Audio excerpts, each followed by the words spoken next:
2025 भर्तियों का वर्ष आज ही सुनिश्चित करें अपना सिलेक्शन और डाउनलोड करें तैयारी कर लो ऐप। देखिए, शहीद स्मारक पे हमें लगातार 24वां दिन है और इस आंदोलन की शुरुआत हुए 28 दिन से ज़्यादा का समय हो गया। प्रेस कॉन्फ्रेंस के बाद बीच में हमने डेफर किया था जब ऑपरेशन सिंदूर हुआ था।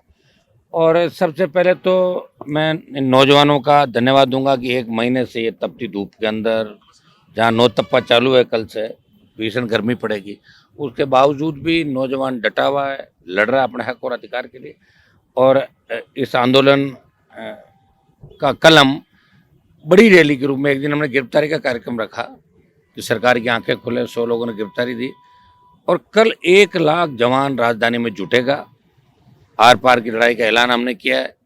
मानसरोवर वीटी रोड के सामने जो हाउसिंग बोर्ड का मैदान है, जब पार्टी स्थापना 29 अक्टूबर 2018 मैंने करी थी, उसी मैदान से कलम, ललकार, हुंकार, आक्रोश रैली इसको नाम दिया कि आक्रोश राजस्थान का नौजवान आक्रोश के अंदर है। और देखिए, आप राजस्थान की सड़कों पे भूचाल आ गया।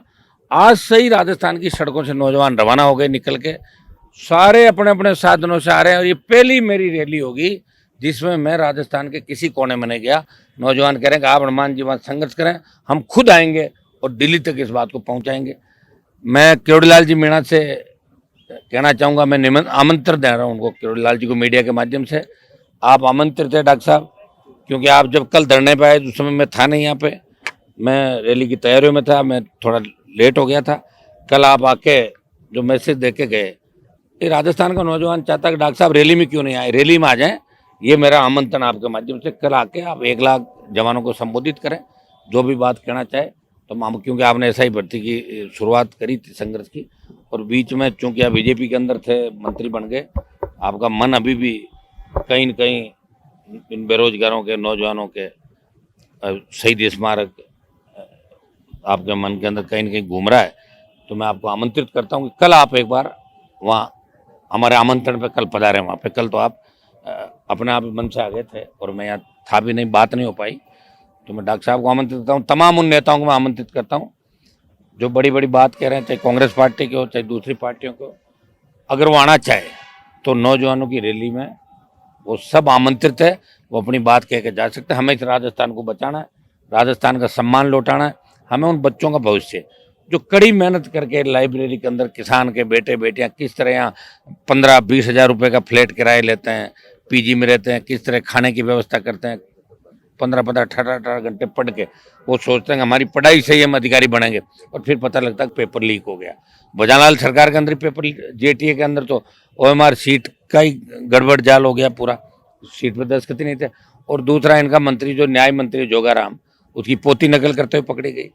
तो राजस्थान सोच रहा है कि अब क्या करें, किधर जाए, एक तरफ कुआ, एक तरफ खाड़ है। इधर बीजेपी कुआ और कांग्रेस खाड़, इधर सांपना, दूसरा नागनाथ। तो नौजवानों के सामने अब आक्रोश और हुंकार के अलावा कुछ बचा नहीं।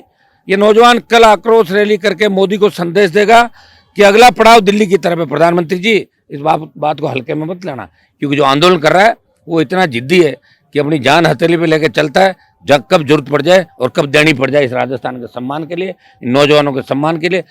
तमाम जो फर्जी भर्तियाँ हुई, पेपर लीक की जो घटनाएं हुई, रीट लेवल फर्स्ट के अंदर कांग्रेसी नेताओं जिस हिसाब से नाम आए, इन सब की पोल हम खोलेंगे।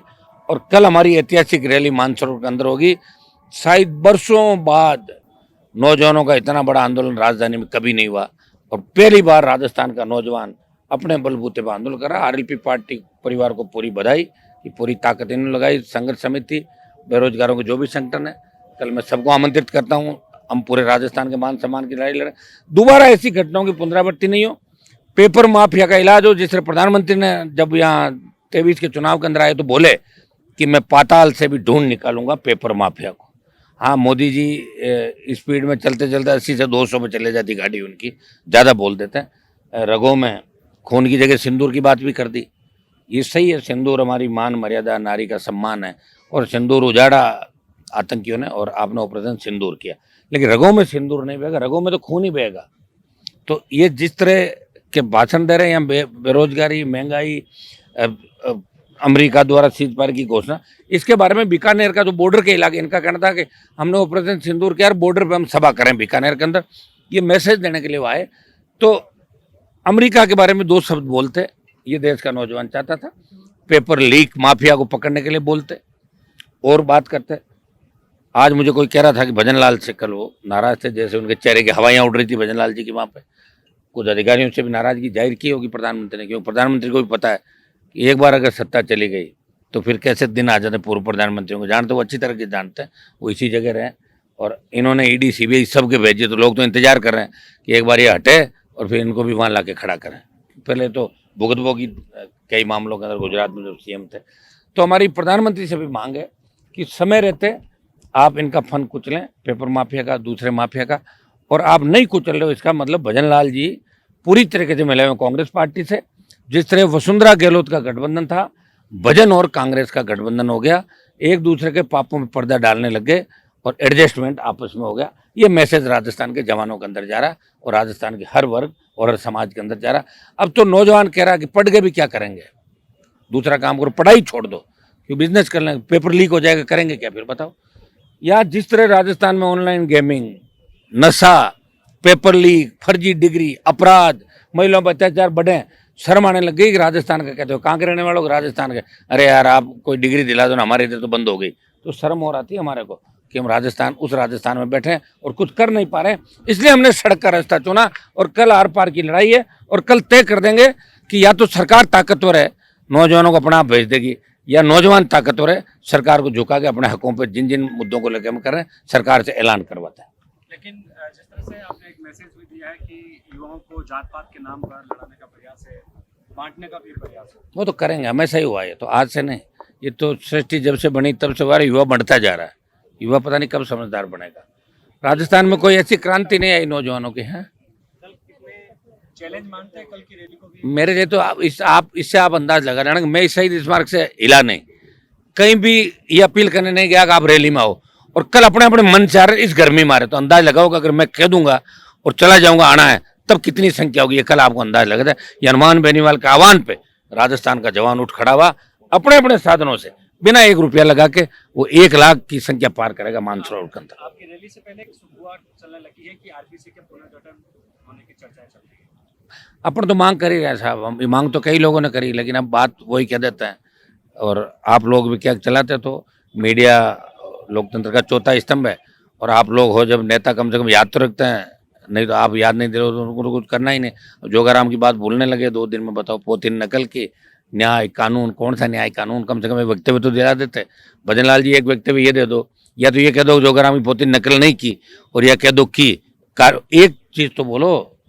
जोगाराम को भी कहना चाहिए कि मेरे बेटे को, अभी कर्मचारी चयन बोर्ड में वकील है वो, पहले डबल एजी था। तो किस तरह राजस्थान के अंदर पदों पे बैठे लोग, आज कोई सांसद विधायक या मंत्री है, वो अगर खुद अगर सरकारी धन का दुरुपयोग करे, खुद का ही काम करने लग जाए, तो फिर जनता का कौन करेगा भाई। इस दिशा के अंदर हम राजस्थान को ले जाना चाहते हैं। क्योंकि पॉलिटिकल पार्टियां बनी नहीं, लोगों की आदत नहीं पड़ी या तीसरी पार्टी को वोट देने की, धीरे धीरे आदत डालने की कोशिश करें। सारे नौजवान साथ में, ये भी जल्दी गुटम बन जाते हैं, गाड़ी में नहीं बिठाया, बराबर फोटो नहीं खिंचाई, मेरे साथ नहीं आए, मेरे कहने से नहीं चले, भाग जाते हैं। तो पकड़ के रख रहे हैं। नौजवानों को रखना बहुत टेढ़ा काम है। नौजवान जल्दी नाराज होता है, खुश भी जल्दी होता है। लेकिन मुझे ये सौभाग्य मिला कि 2008 से लेकर 25 आ गया, अभी तक राजस्थान का नौजवान सर आंखों पर बिठा के मुझे रखता है। और ये स्थिति राजस्थान में नहीं, पंजाब, हरियाणा, दिल्ली, उत्तर प्रदेश, मध्य प्रदेश, महाराष्ट्र, कहीं भी जाएंगे तो देश का जवान ये कह रहा है कि हनुमान जी देश के जवानों की आवाज़ है। महंगाई के खिलाफ लड़ते हैं कि महंगाई कम करो, भ्रष्टाचार खत्म करो। आपकी अग्निवीर की जो योजना आई, सेना के सम्मान में कोई मैदान में आया तो आरएलपी का सांसद आया। प्रत्येक मुद्दे, प्रत्येक जाति, प्रत्येक वर्ग, और किसान आंदोलन पंजाब का था, फिर भी हनुमान बेनीवाल ने सादत दी, किसानों के लिए सत्ता छोड़ी। तो राजस्थान का सम्मान भी देश के अंदर मैंने बढ़ाया। और नौजवान निश्चित रूप से मुझे कहीं न कहीं अपने भाई के रूप में देखता है। और मैं भी राजस्थान के नौजवान और देश के नौजवानों को भरोसा दिलाता हूँ कि जब भी आपको मेरी आवश्यकता पड़ेगी, पार्टी, सत्ता, सबको अलग रखते हुए मैं सड़क पे नौजवान और किसान के लिए हमेशा तैयार मिलूँ। बाबा का कल आना एक सियासी संदेश के साथ, मुझे नहीं पता, मेरी बात नहीं हो पाई ना। उनके यहाँ आने के बाद आते हो मेरे को फ़ोन करके आते तो मज़ा आता। बाबा पहले खुल के सामने आ रहे थे और अब आजकल बाबा खुद पे खुल के जवाब नहीं देते, बात नहीं करते। मैं तो कह रहा हूँ उनको आ जाना चाहिए साथ। सुनो, उनको साथ आ जाकर रैली में आ जाना चाहिए उनको। मैं ये तो निमंत्रण दे रहा हूँ। कल आए, जिस तरह हम बड़ी रैलियाँ करते थे, साथ रहते थे दोनों, तो कल हम तो चाहते हैं कल आए, तब मजा आएगा। चाहे सरकार के पक्ष की बात कर जाए, आके वहाँ पे कोई संदेश दे जाए भजन लाल जी का। युवा उनको देखना चाहता है कि भाई डॉक्टर साहब ये मंच धरने पे आके गए क्या रैली में आएंगे जब कल। अब तो मैं आमंत्रित कर रहा हूँ, आओ डॉक्टर साहब, पुकार रहे हैं राजस्थान का जवान। ऐसा ही भर्ती की मांग आपने उठाई और आप भी लड़ाई के अंदर साथ दो हमारा, ये साथ देना चाहिए उनको लड़ाई के अंदर। मैं तमाम उन कांग्रेस के नेताओं को भी कहना चाहूंगा जो बड़ी बड़ी डींग आंकते थे, आरपीएच का पुनर्गठन करो, ऐसा ही भर्ती आ जाओ आप भी। आप कह रहे हो मैं तो इंडिया अलायंस में तो हुई दिल्ली में, इंडिया अलायंस छोड़ा थोड़ी मैंने, अभी वही हूँ उनके साथ, बीजेपी के खिलाफ नारे लगाता हूँ।